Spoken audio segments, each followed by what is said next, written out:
దేవుణ్ణి ఆత్మతోనూ సత్యముతోనూ ఆయన కుమారుడైనటువంటి యేసుక్రీస్తుల వారి ద్వారా ఆరాధించడానికి సకాలంలో చేరువచ్చిన ప్రియులైన పరిశుద్ధులందరికీ కూడా యేసుక్రీస్తుల వారి నామంలో మీకు శుభాలు వందనాలు తెలియజేస్తున్నా. ప్రియమైనటువంటి దేవుని వారలారా, దేవుని యొక్క ఉన్నతమైనటువంటి మాటలు ఎప్పుడు కూడా మనం వింటూ ఆస్వాదించేటటువంటి ఆ భాగ్యాన్ని మనం కలిగి ఉండాలి. ఎందుకంటే అవి దేవుని యొక్క మాటలు అన్న సంగతి మనం జ్ఞాపకం అందించుకోవాలి. మనకు తెలుసు, లోకంలో ఉన్నాయి అని అంటే అవన్నీ కూడా బైబిల్లో ఉంటాయి. లోకంలో ఉన్నవన్నీ దైవ గ్రంథంలో మన కొరకు దేవుడు రాయించే ఉంచాడు అన్న సంగతి మనకు తెలుసు. ఎందుకు అలా అంటే, ఈ గ్రంథం మానవుని యొక్క ఆలోచనల ప్రకారం రాయబడినటువంటి గ్రంథం కాదు, కానీ మానవుల యొక్క ఆలోచనలన్నీ కూడా ఇందులో ఉంటాయి. ప్రపంచములు దేవుని యొక్క వాక్యం వలన నిర్మాణమైనవని అన్న సంగతి మనకు తెలుసు. కాబట్టి లోకంలో ఉన్నటువంటి ఏ సంగతిని గురించి మనం ఆలోచన చేయాలన్నా కూడా బైబిల్ దగ్గరకు రావాల్సిందే. బైబిలు అంత సరళంగా, అంత విలువ కలిగినటువంటి మాటలుగా దేవుడు మన కొరకు రాయించి ఉంచాడు. దేని గురించి కూడా మనం అపోహపడవలసినటువంటి అవసరం లేదు. దేని గురించి కూడా మనం అర్థం చేసుకోలేకపోతున్నాము అనేటటువంటి విషయాల గురించి మనం బాధపడవలసినటువంటి అవసరం లేదు. కొన్ని వందల సంవత్సరాల క్రితం ఈ గ్రంథం రాయబడిన మనందరి యొక్క జీవన విధానాలు ఇందులో రాసే ఉంచాడు దేవుడు. ఈ గ్రంథం రాసేటప్పుడు మనం లేము. మనం లేకపోయినా కూడా రాబోయేటటువంటి తరం ఇంకా రాకపోయినప్పటికీ కూడా ఇందులో రాబోయేటటువంటి తరాన్ని గురించి రాశాడు. ఆల్రెడీ ఇప్పుడు నడుస్తున్నటువంటి తరాన్ని గురించి రాశాడు. గతించిపోయిన తరాల గురించి కూడా మనకు బోధ కలుగుటకు, బుద్ధి కలుగుటకు రాయించాడు. కాబట్టి దేవుని యొక్క మాటలు ఎంత ప్రశస్తమైనవో, ఎంత విలువైనటువంటివో మనకు తెలుసు. దేవుని యొక్క ఆలోచనలన్నీ ఎలా ఉంటాయంటే, భూమి మీదకు పంపినటువంటి మనుష్యులను మరలా తిరిగి తన లోకానికి తెప్పించుకోవాలన్నదే దేవుని యొక్క ఆలోచన. మీరు అనుకోవచ్చు, ఆ లోకంలోనే ఉండించుకోవచ్చు కదా, మళ్ళీ ఈ వ్యవహారం అంతా ఎందుకు మాకు అని. అంటే భూమి మీదకు పంపించి భూమి మీద వాడు నడుచుకునేటటువంటి నడతను బట్టి ఆడికి పరలోకమా లేకపోతే పాతాళమా అనేటటువంటి ఈ వ్యవహారం అంతా ఎందుకు? పరలోకంలోనే ఉండించుకుంటే ఈ బాధ అంతా ఏది ఉండేది కాదు కదా అన్న ఆలోచన మనకు రావచ్చు. కానీ దేవుడు అలా ఇష్టపడ్డు. భూమి మీదకు పంపబడినటువంటి మనమందరం కూడా దేవుని యొక్క గుణాలను కలిగి ఉండాలన్నది దేవుని యొక్క ఉద్దేశం.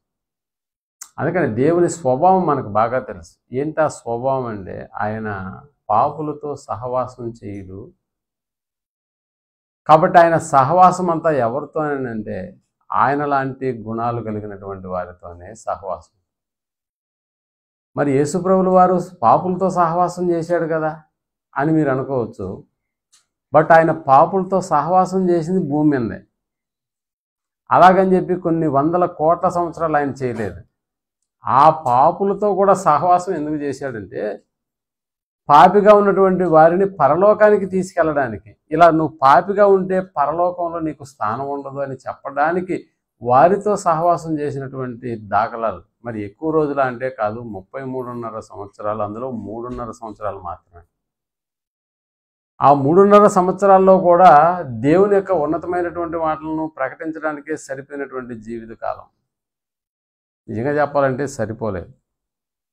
కాబట్టి ఏం చేస్తే ఆ దేవుడు ఉన్నటువంటి లోకానికి వెళ్తాము అనే దాని మీదనే ఆయన యొక్క ప్రసంగాలన్నీ కూడా కొనసాగి, ఎలాగైనా భూమి మీదకి వచ్చినటువంటి మనుష్యుని మరలా తిరిగి తానున్నటువంటి లోకానికి తీసుకెళ్ళిపోవాలన్నదే దేవుని యొక్క ఆలోచన.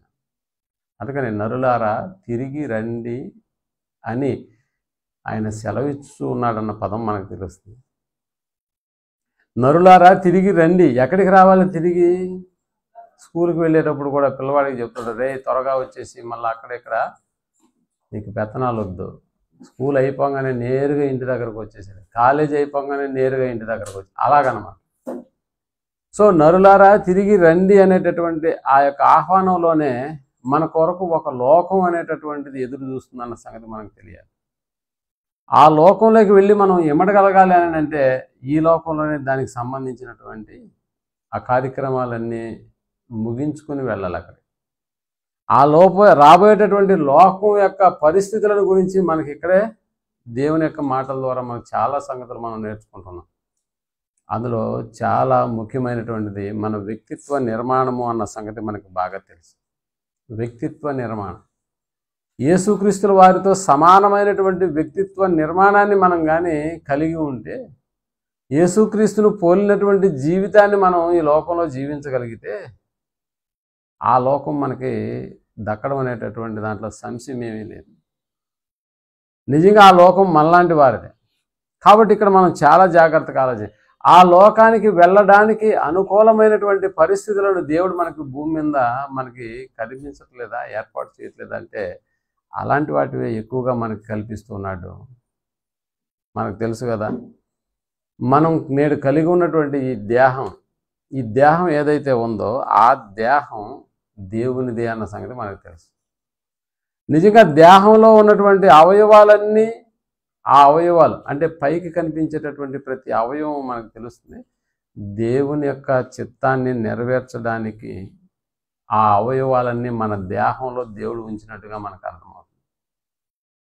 అంటే ప్రతి అవయవం వెనుకాల దేవుని యొక్క చిత్తం, అందులో ఉన్నటువంటి నెరవేర్పు మనకి కనిపిస్తుందా అంటే కనిపిస్తుంది. అందుకని ఈ దేహ నిర్మాణాన్ని గురించి దేవుడు రాయిస్తూ కొరింథీయులకు రాసిన మొదటి పత్రిక 12వ అధ్యాయము 18వ వచనాన్ని మనం ఆలోచించగలిగితే, కొరింథీయులకు రాసిన పత్రిక మొదటి పత్రిక 12వ అధ్యాయము 18. అయితే దేవుడు అవయవములలో ప్రతి దానిని అదిగో తన చిత్త ప్రకారము శరీరములో ఉంచెను. తన చిత్త ప్రకారము శరీరములో ఉంచెను అంటే దేవుని యొక్క ఉద్దేశాలు నెరవేర్చబడేటటువంటి ఒక కార్యక్రమాన్ని దేహంలో ఉన్నటువంటి ప్రతి అవయవము కలిగి ఉన్నది అన్న సంగతి మనకి ఇక్కడ అర్థమవుతుంది. తన చిత్తముతోనే దానిని నెరవేర్చాడు. తన చిత్తము జరిగించడానికే ప్రతి అవయవాన్ని ఏం చేశాడు? ఈ దేహంలో ఉంచాడు, ఈ శరీరంలో ఉంచాడు అన్న సంగతి మనం జ్ఞాపకం చేసుకో. ఈ శరీరంలో ఉంచాడు. కాబట్టి ఇక్కడ ఆయన చిత్తాన్ని నెరవేర్చుకునడానికి దేవుడు మనకి ఏర్పాటు చేసినటువంటి భాగాలు శరీర అవయవాలు అన్న సంగతి తన చిత్త ప్రకారమే చేశాడు.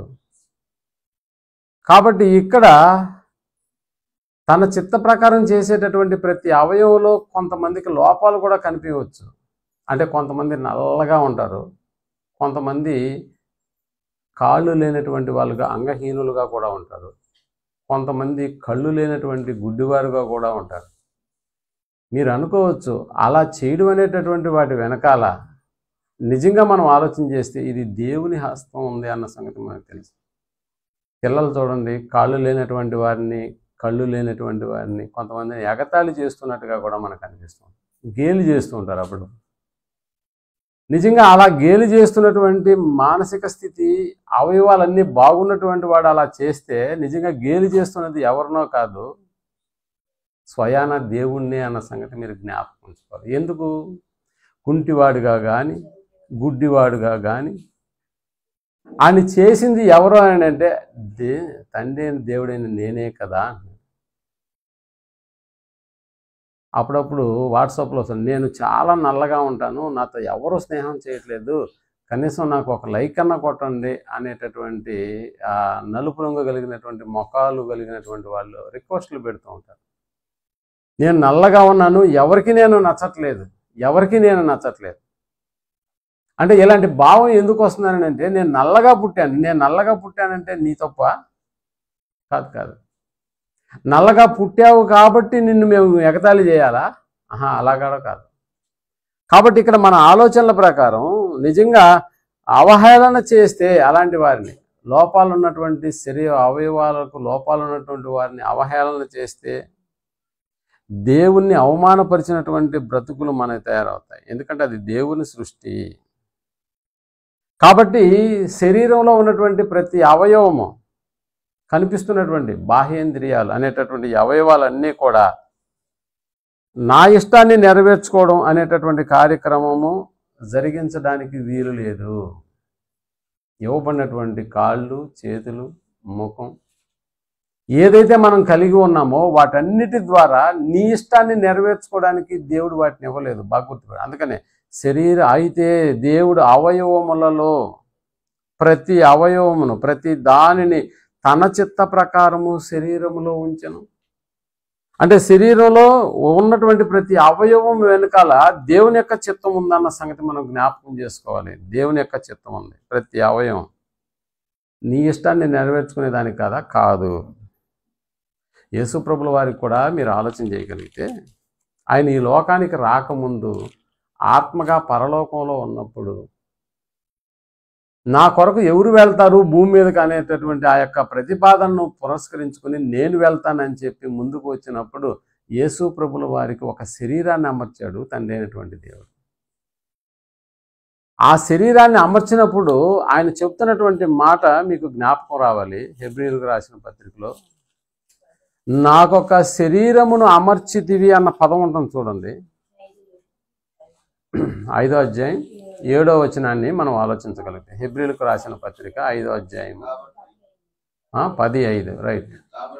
కాబట్టి ఆయన ఈ లోకమందు ప్రవేశించినప్పుడు ఈలాగు చెప్పుచున్నాడు, బలియు అర్పణయు నీవు కోరలేదు, కానీ నాకు ఒక శరీరమును అమర్చితివి అన్నాడు. నాకు ఒక శరీరమును అమర్చితివి, నాకు ఒక శరీరాన్ని అమర్చావు, నాకు ఒక శరీరాన్ని అమర్చావు. ఇప్పుడు మనకందరకు శరీరాలను అమర్చాడు. శరీరాలను అమర్చాడంటే ఆ అమరికలో మనకు ఉన్నటువంటివి అవయవాలు. ఇప్పుడు యేసు ప్రభుల వారికి కూడా శరీరం అమర్చబడి ఉంది. ఆ శరీరంలో కూడా ఏమున్నాయి? అవయవాలు ఉన్నాయి. ఆ అవయవాలు ఉన్నాయని చెబుతూ నాకొక శరీరమును అమర్చితివి, పూర్ణ హోమములను పాప పరిహారార్థ బలులను నీకిష్టమైనవి కావు. అప్పుడు నేను గ్రంథపు చుట్టలో నన్ను గురించి రాయబడిన ప్రకారము దేవా, అదిగో నీ చిత్తము నెరవేర్చుటకు ఇదిగో నేను వచ్చి ఉన్నాను అన్నాడు. నీ చిత్తము నెరవేర్చుటకు అంటే ఎవరి చిత్తం నెరవేర్చడానికి ఇక్కడ దేనిని బట్టి యేసు ప్రభువు వారు మాట్లాడుతున్నారు? తనకి ఇవ్వబడినటువంటి శరీరాన్ని బట్టి మాట్లాడుతున్నారు. నాకొక శరీరాన్ని అమర్చావు. ఆ శరీరం దేనికి అమర్చావో నాకు బాగా గుర్తుంది. ఎందుకంటే నీ చిత్తాన్ని నేను భూమి మీద నెరవేర్చాలి. నీ చిత్తాన్ని నెరవేర్చడానికే ఇవన్నీ శరీరంలో నువ్వు ఉంచావు. ఏం ఉంచాడు శరీరంలో? చెవులు ఉన్నాయి, నోరుంది. ఇప్పుడు నోరు ఒక్కటే ఉంది, కానీ చెవులు 2 ఉన్నాయి. ఇప్పుడు చెవులు, నోరు, కండ్లు, చేతులు, కాళ్ళు ఇవన్నీ మన ఇష్టం కొరకు కాదా? అంటే మన ఇష్టం కొరకు కాదు. ఎందుకంటే వీటిని రూపొందించింది దేవుడు. కళ్ళు నీ ఇష్టానుసారంగా దేవుడు చేయలేదు. నీకు కన్ను ఇక్కడే ఉండాలని దేవుడు నిర్ణయిస్తేనే ఇక్కడ ఉంది. ముక్కు ఇక్కడే ఉండాలని దేవుడు నిర్ణయిస్తేనే అక్కడ ముక్కు ఉంది. అంతేకాని నీ ఇష్ట ప్రకారం కాదు ఇది జరిగింది. ఈ నిర్మాణం, ఈ మానవ దేహ నిర్మాణం అనేటటువంటిది ఏ అవయవాన్ని నువ్వు చూసుకున్నా కూడా నీ ఇష్ట ప్రకారం జరగలేదు. అంతా దేవుని ఇష్ట ప్రకారమే జరిగింది. కళ్ళు నీ ఇష్ట కొరకు కాదు, కాళ్ళు నీ ఇష్టాన్ని నెరవేర్చేదాని కొరకు కాదు. నీకున్నటువంటి చెవులు, నీకున్నటువంటి నోరు నీ ఇష్టాన్ని నెరవేర్చేదానికి కాదు. గుర్తుపెట్టుకో బాగా. అంతా నా ఇష్టం అనే ఒక ప్రోగ్రాం తీస్తున్నాడు ఒకడు. అంతా ఆడిష్టమా? అంతా ఆడిష్టమే. కానీ తర్వాత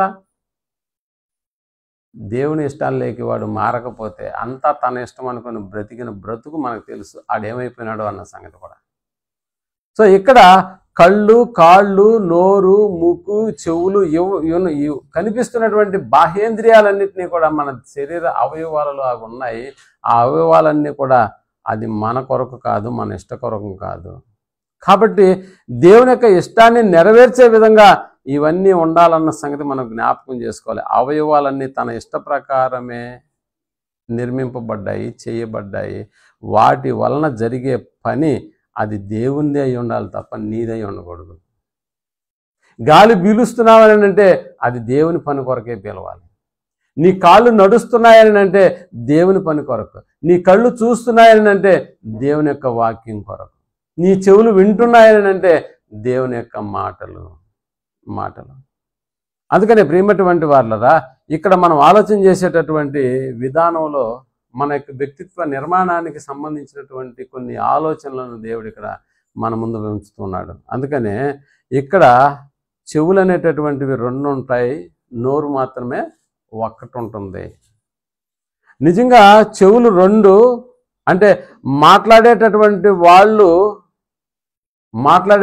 వాళ్ళు నోటి ద్వారానే మాట్లాడతారు. కానీ వినేటటువంటి వారికి ఎన్ని ఉన్నాయి? ఆ మాటలు 2 ఉన్నాయి. కాబట్టి వినడం అనేటటువంటిది మీరు అప్పుడప్పుడు చూడండి, ఇక్కడ జనాభా తక్కువ ఉన్నాం కాబట్టి 1 స్పీకరే పెట్టాం. అదే జనాభా ఎక్కువ ఉంటే 2 స్పీకర్లు పెడతాం. మొన్న శుక్రవారం అనుకుంటాను, శుక్రవారం రోజు విఆర్సీలో ఒక పెద్ద మీటింగ్ జరుగుతుంటే అక్కడికి వెళ్ళినప్పుడు సౌండ్ బాక్సులు ఎన్ని ఉన్నాయంటే కింద నేల కూడా అదరుతుంది అందులోంచి వచ్చే సౌండ్కి.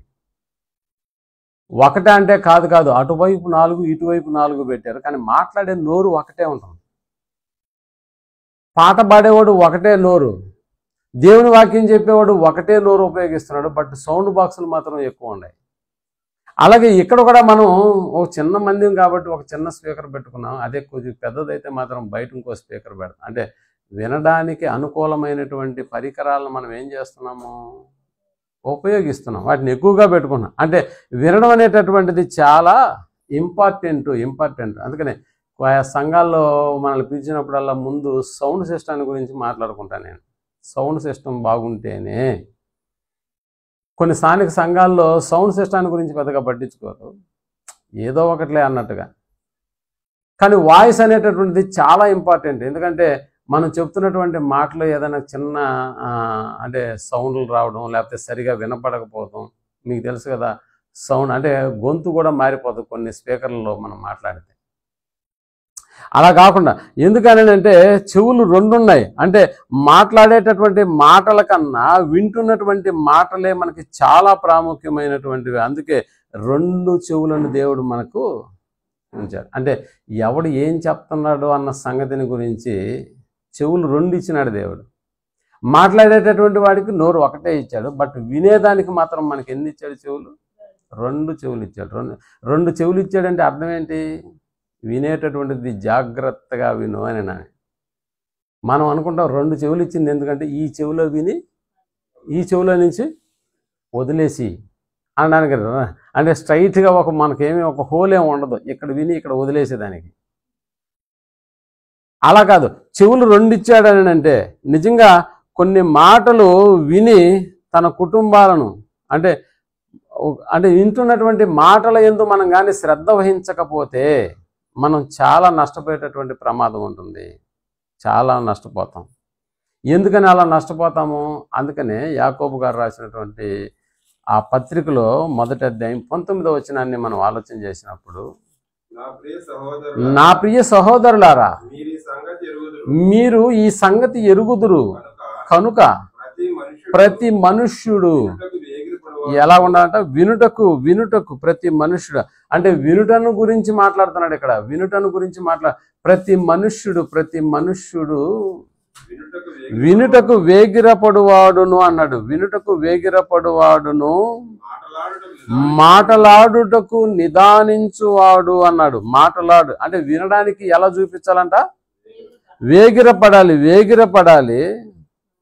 మాట్లాడుటకు ఎలా ఉండాలి అంటే వాక్యం వింటున్నటువంటి మనము ఇక్కడ వాక్యాన్ని చెబుతూ ఉన్నప్పుడు మీరు బాగా గమనించండి. కొంతమంది యవ్వనస్తులు లేకపోతే వాక్యం మీద ఆసక్తి లేక ఆ వాక్యం కొరకు ఇక్కడికి వచ్చినటువంటి మన జీవితాల్లో కూడా నేను అమ్మను బట్టి వచ్చాను, నాన్న తిడతాడని వచ్చాను, అనేటటువంటి ఈ ఆలోచన కలిగినటువంటి వాళ్ళు ఇక్కడికి రాగానే వాక్యం మీద దృష్టి పెడతారా?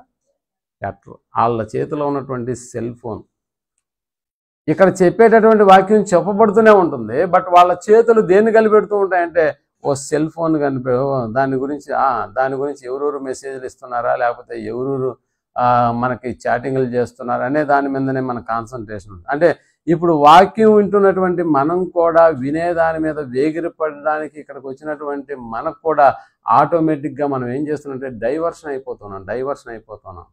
ముఖ్యంగా చిన్నపిల్లల తల్లులు అయితే ఆని గిల్లుకుంటూ ఉంటారు. ఆడు నిద్రపోతున్న ఆయన గిల్లి మరీ లేపుతుంటారు. అంటే ముద్దు వస్తుంటాడు అనమాట. అప్పుడే ఇళ్ళ దగ్గర రాడు, ఇక్కడికి వచ్చిన తర్వాతనే ముద్దు వస్తాడు. అందుకని వాడిని గట్టిగా బిసికేస్తారు. కాబట్టి వాడు పెద్దగా ఏడస్తాడు. ఈ కార్యక్రమాలన్నీ ఎక్కడ జరుగుతాయి? వాక్యం వినేటప్పుడు మాత్రమే జరుగుతాయి. వాక్యం వినేటప్పుడు. అందుకనే పిల్లలతో ఆడుకునేటటువంటి సమయము సంఘమే, సెల్ ఫోన్లతో కలిపెట్టుకునే సమయము అది సంఘమే. కాబట్టి ఇక్కడ చెప్తాడు వినుటకు ఆసక్తి.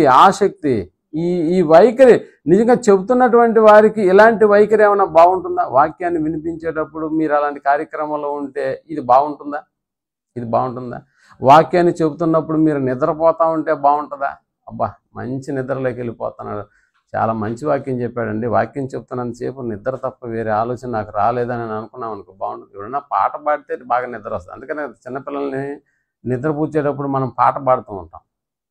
అంటే ఆడు పాట పాడుతూ వింటా ఉండి, ఇక్కడ పాట కాదు కదా, దేవుని మాట వస్తుంది. దేవుని మాటను కూడా మనం ఏం చేయలేకపోతుండే, వినకుండా మంచి కుర్చీ దొరికింది కాబట్టి ఇప్పుడు నిద్రలోకి మనం వెళ్ళిపోయేటటువంటి అవకాశం ఉంటుంది. కాబట్టి ఇక్కడ నిజంగా మనం ఒక వ్యక్తితో మనం మాట్లాడాలని బయలుదేరినప్పుడు ఆ మాట్లాడుతున్నటువంటి అన్నంతసేపు మనం నిలబడి చెప్తా ఉంటాం అనుకోండి, ఆడు సెల్ ఫోన్లో ఆడి పాటికి ఆడు చూసుకుంటా చాటింగ్లు చేస్తూ ఉన్నాడు అనుకో, ఇప్పుడు మనకి ఎలా అనిపిస్తుంది చెప్పండి? ఆ వ్యక్తితో మాట్లాడడానికి మనం ఇంటికి వెళ్ళాము, మనం చెబుతున్నంతసేపు అతను సెల్ ఫోన్లో చూసుకుంటూ ఉన్నాడు, చాటింగ్లు చేస్తూ ఉన్నాడు. ఇప్పుడు మన వైఖరి ఎలా ఉంటుంది? ఇంకెప్పుడు వీడితో మాట్లాడడానికి రాకూడదు. అంటే మనం మాట్లాడేటటువంటి మాటల్లో కూడా కొన్ని తప్పుడు మాటలు కూడా వస్తూ ఉంటాయి. మన మధ్యలో లేనటువంటి ఒక వ్యక్తిని గురించి ఎవరైనా మనకి అంటే మనకి వాళ్ళ వ్యక్తుల గురించి మనకు చెప్పినప్పుడు నిజంగా మనం స్పందించేటటువంటి స్పందన విధానం ఉంటుంది. అంటే ఆ వ్యక్తికి సంబంధించినటువంటి విషయాలు మనం మాట్లాడుకునేటప్పుడు ఆ వ్యక్తి మన మధ్యలో ఉండడు, కానీ ఆ వ్యక్తిని గురించి మనం మాట్లాడుకునేటప్పుడు కొన్ని తప్పులు కూడా దొర్లుతూ ఉంటాయి. కారణం ఏంటంటే వ్యక్తి లేనప్పుడు ఆ వ్యక్తిని గురించి మనం మాట్లాడుకోవడం సరైనటువంటి పద్ధతి కాదు. అందుకనే మన ఆసక్తి ఎలాగుంటుందని అంటే చెప్పినటువంటి మాటల మీద ఉండదు, కానీ చెప్పుడు మాటల మీద మాత్రం మన ఆసక్తి చాలా గొప్పగా ఉంటుంది. నీ గురించి చెప్తాను విను కొద్దిసేపు అని అంటే నా గురించి ఏముందని నాకు తెలుసు కదా, అలా నాయన గురించి చెప్పు అని అన్నప్పుడు ఇప్పుడు చెవులు రెండు చాటంత అయిపోతాయి. అలా నాయన సంగతి నీకు తెలుసా అనేటటువంటి ఆ పదాలు వాడినప్పుడు ఎన్ని పనులున్నా ఆపేసుకుని ఇక్కడ కూర్చొని చెప్పు ఇప్పుడు ఏం జరిగిందో చెప్పు అన్నట్టుగా. అంటే మంచి మాటల గురించి మనసు ఒప్పుకోదు, కానీ అదే విధంగా మరొక వ్యక్తిని గురించో మరొక స్త్రీని గురించో మనం మాట్లాడుకున్నప్పుడు మన చెవులు ఏమైపోతాయంటే ఆసక్తిగా ఉంటాయి. ఎంత ఆసక్తి అని అంటే ఆ టైంలో నిద్ర కూడా రాదు. ఇంకా ఆ టైంలో నువ్వు సెల్ ఫోన్లు ఒకవేళ ఫోన్ వచ్చినా కూడా సైలెంట్ పెట్టి మళ్ళీ మాట్లాడతలే ఉండు, ముందు ఈ సంగతి ఏందో చెప్పు. నిజంగా ఇతరులు మంచి చెప్పినప్పుడు మనం ఏం చేయాలని అంటే వినాలి, కానీ మనకి ఇవ్వబడినటువంటి జ్ఞానంతో ఆడు చెప్పినవన్నీ కరెక్టేనా లేకపోతే ఇంకేదైనా మనం ఆలోచన చేయాలా అనేటటువంటి ఆలోచన అయితే ఇక్కడ ఉండదు. అంటే లోకంలో చెప్పుడు మాటలు అనేటటువంటివి చెప్పిన మాటలు లాంటిగా ఉండవు. చెప్పుడు మాటలు అనేటటువంటివి ఎలా ఉంటాయని అంటే ఆ వ్యక్తి లేనప్పుడు ఎన్నో సంగతులు మన దృష్టికి వస్తాయి, కానీ మనం ప్రవర్తించేటటువంటి ప్రవర్తన నియమాలు ఎలా ఉంటుందని అంటే మన దైనందిన జీవితానికి అది అడ్డుకట్ట వేస్తుంది, మన భౌతిక సంబంధమైనటువంటి జీవన విధానానికి అది చాలా నష్టాన్ని చేకూరుస్తుంది. అందుకనే చెప్పినటువంటి వాక్యాన్ని గురించి అయితే ఎవరు వినరు, నలుగురు కలుసుకున్నా కూడా చెప్పిన వాక్యాన్ని బట్టి ఈ రెఫరెన్స్ ఎందుకు ఇలా వాడాడు, అసలు ఈ రెఫరెన్స్ ఇక్కడ చెప్పవలసినటువంటి అవసరత లేదు, అయినా దీన్ని ఎందుకు చెప్పాడు అన్న పదాలు అన్న సంభాషణ ఏమన్నా మన మధ్యలో జరుగుతుందా అంటే లేదు. చెప్పుడు మాటల గురించి మాట్లాడుకో, ఎంత ఆసక్తి అయిపోతుందని అంటే టైం కూడా అర్థం కాదు. కానీ వాక్యం దగ్గరకు వచ్చేసేటప్పటికి గంట అయిపోయింది, ఇంకా వదలలేదు, ఇంకా మనకి ఇంకా చెప్పలేదు.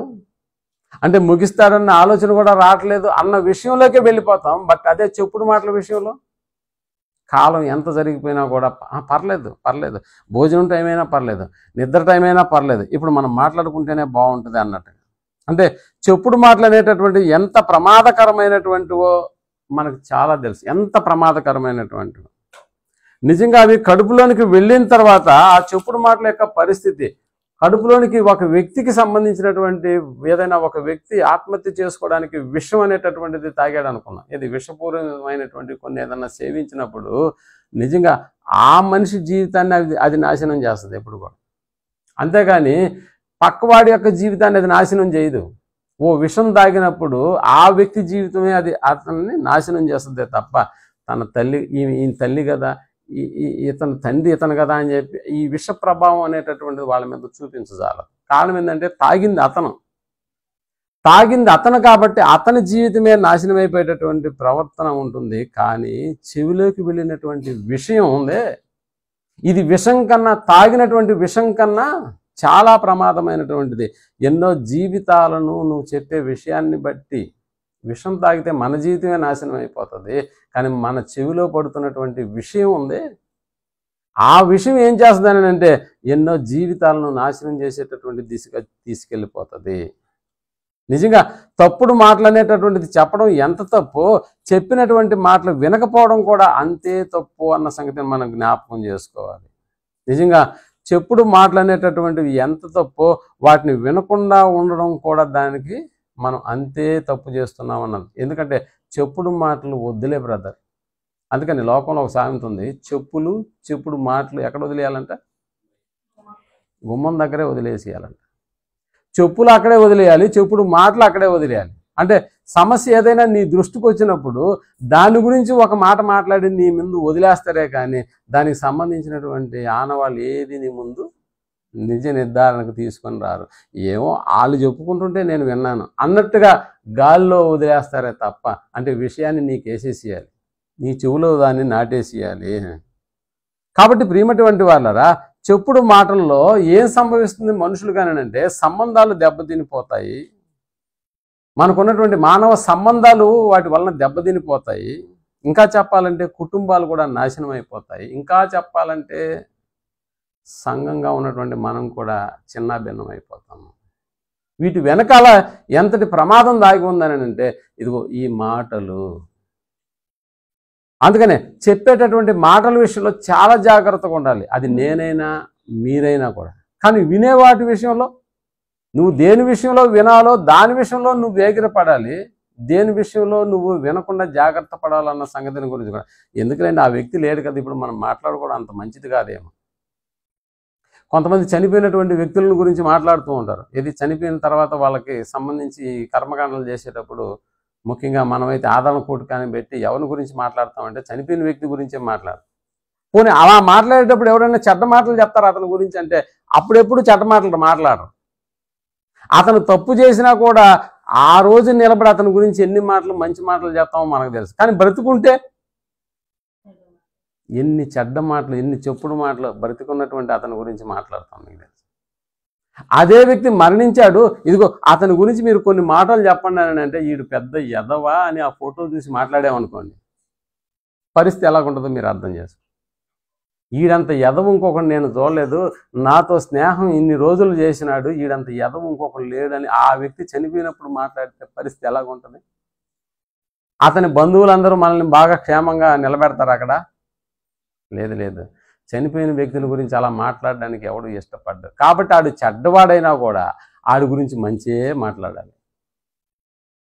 ఆ మధ్య ఒకడు పాము తాగేసి పాముని గొంతులో లోపలికి బానిచ్చాడంట, అది లోపలికి వెళ్ళి కాటేసింది. అంటే తాగిన మైకులు ఈడేం చేస్తున్నాడో తెలియట్లేదు. చాలామంది వాడిని ఆరిస్తారు, రే అది పాము, అది విషంతో కూడింది, దాంతో నీకు ఆటలు ఎందుకు అంటే నీకెందుకు నువ్వు పో అని అన్నాడు. సో ఇక్కడ ఏం జరుగుతుందని అంటే లోపలికి నోట్లోకి బానించుకున్నాడు, బతికింది పామని లోపలికి వెళ్ళి కాటేసింది, అక్కడికక్కడికే చచ్చిపోయాడు. ఇప్పుడు ఆడి గురించి మళ్ళీ ఆదరణ కూటంలో ఇప్పుడు దేని గురించి మాట్లాడాలి చూసారు? అంత ఎంత గొప్పగా మాట్లాడే పరిస్థితి ఏర్పడుతుంది. అది ఆడు బతుకున్నప్పుడు అంటే మనం ఆలోచన చేసేది అసలు నిజంగా చెప్పాలని అంటే చెప్పుడు మాటలు అనేటటువంటి సంబంధాలను ఎలా దెబ్బతీస్తాయో, బ్రతుకున్నప్పుడు చెప్పుడు మాటలు కాదు, ఆడు వినేటట్లుగా చెప్పు, ఆడు మారేటట్లుగా చెప్పు, బాగుంటుంది. నిజంగా చెప్పాలంటే అసలు ఈ సృష్టి యొక్క వినాశనానికి సంబంధించినటువంటి మాట ఏదైతే ఉందో అది చెప్పుడు మాట వల్ల ప్రారంభమైందన్న సంగతి మీకు తెలుసా? ఈ సృష్టి యొక్క వినాశనం ఉందే, ఈ సృష్టి యొక్క వినాశనం అనేటటువంటి దానికి మూలమైనటువంటి ఒకే ఒక పదం చెప్పుడు మాట వల్ల ఈ సృష్టి వినాశనం అనేటటువంటిది ప్రారంభమైంది అన్న. అంటే ఓ చెప్పుడు మాట వల్ల ఇది ప్రారంభమైందా? అవును, ఒక చెప్పుడు మాట వల్లే ప్రారంభమైంది. అంటే చెప్పుడు మాట వల్ల సృష్టి వినాశనానికి కూడా ఇది దారి తీస్తుంది అంటే అవును, సృష్టి వినాశనానికే నాంది పలికిందే చెప్పుడు మాట. ఇంకా అలాంటప్పుడు మన జీవితాలు నాశనం చేసేదానికి, మన కుటుంబాలు నాశనం అయిపోయేదానికి, సంఘాలు విచ్ఛిన్నమైపోయేదానికి మరి ఇలాంటి చెప్పుడు మాటలు ఉపయోగపడవా? సృష్టి వినాశనానికే దారి తీసినటువంటి సందర్భాలు మనకు తెలుసు. హవ్వమ్మ ఆదాములను దేవుడు నిర్మించిన తర్వాత వారికి ఒక అందమైనటువంటి ఏదైనా తోటలో వాళ్ళని ఉంచి చెప్పినటువంటి సంగతి ఏంటంటే, ఈ చెట్ల ఫలములలో దేనినైనా మీరు తినవచ్చు కానీ ఆ మధ్యలో ఉన్న చెట్టు ఫలాలు మాత్రం మీరు తినకూడదు అని అన్నాడే. ఆ చెట్టు ఫలములు తినకూడదు అని చెప్పాడే. ఇప్పుడు ఆ మాట ప్రకారం ఉండాలా? అందుకనే చెప్పిన మాట ఆ మాట మీద నీ ఆసక్తి ఉందా? చెప్పుడు మాటల మీద నీ ఆసక్తి ఉందా? ఇప్పుడు చెప్పుడు మాటలతో ఎవడు చేసాడు దగ్గరికి? అపవాది అనేటప్పుడు ఆడు. అంటే దేవుడు చెప్పిన మాట మీద మాత్రం ఆసక్తి లేదు, కానీ చెప్పుడు మాటల మీద ఎంత ఆసక్తి పెరిగిందని అంటే ఒకసారి మనం చూద్దాం. ఆదికాండము 3వ అధ్యాయం మొదటి వచనాన్ని మనం ఆలోచించగలిగితే, ఆదికాండము 3వ అధ్యాయము మొదటి వచనాన్ని, దేవుడైన యెహోవా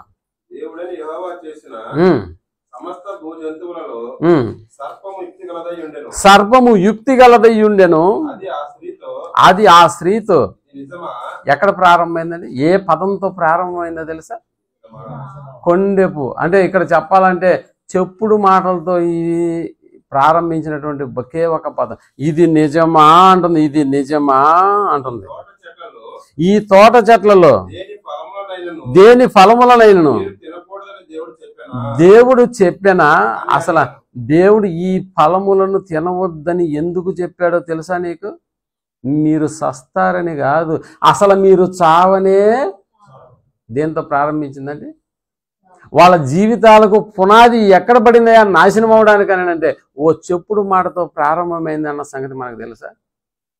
అందుకనే మీరు చావనే చావరు, మీరు ఈ గొప్పవారు అవుతారనేటటువంటి ఆ వక్ర బుద్ధి దేవుడికి ఉంది.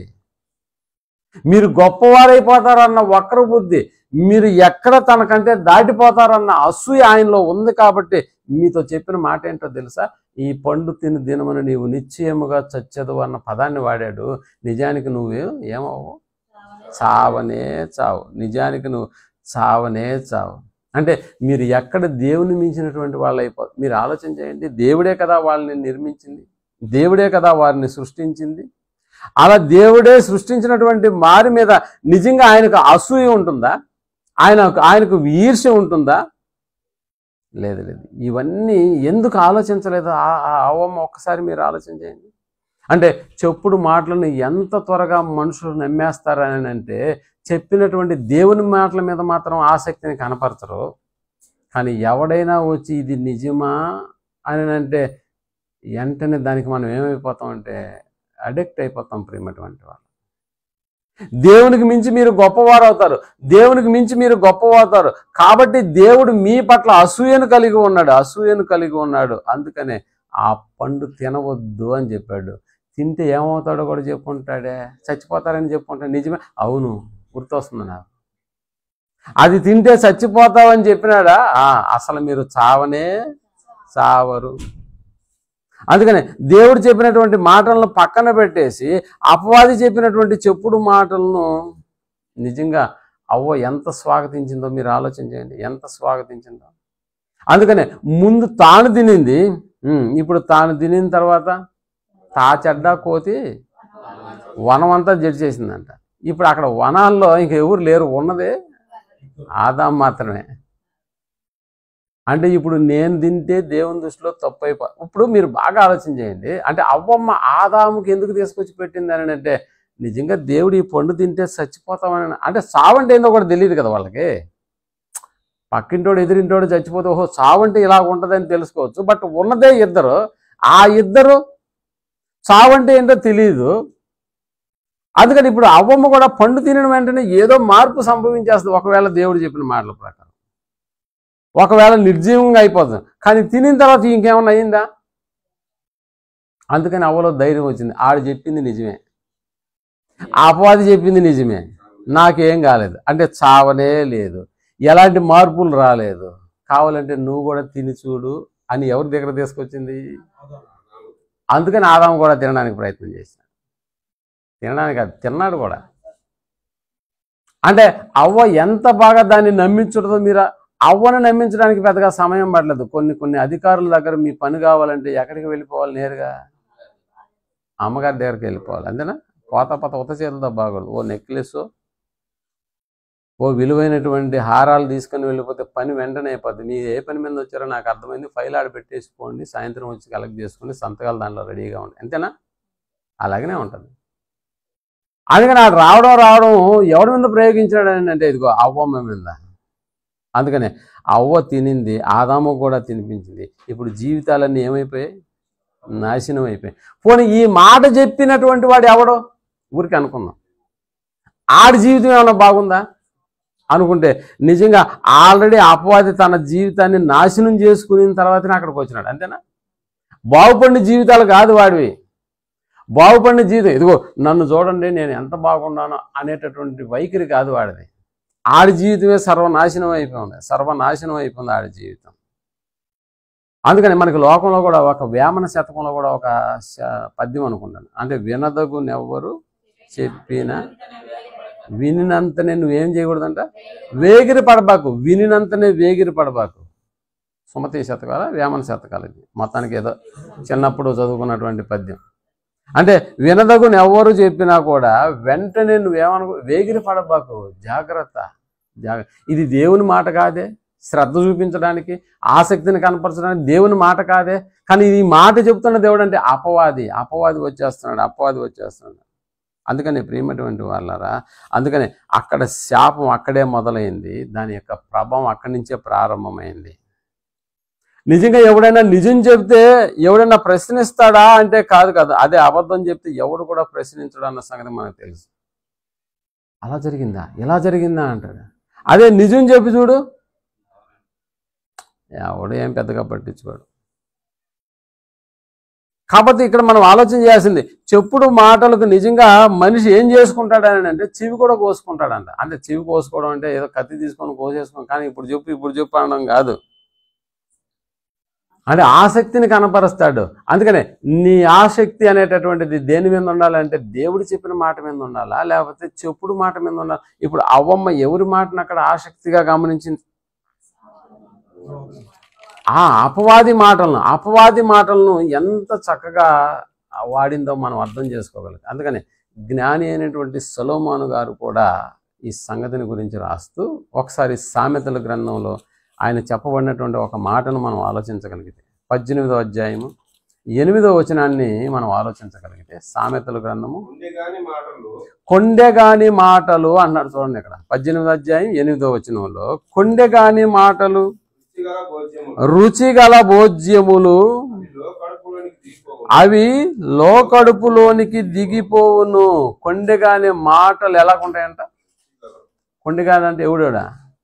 చెప్పుడు మాటలు చెప్పేవాడు అని అర్థం. చెప్పుడు మాటలు చెప్పేవాడు మాటలు ఎలాగుంటాయంటే రుచిగల భోజన పదార్థముల లాంటివి అన్నాడు.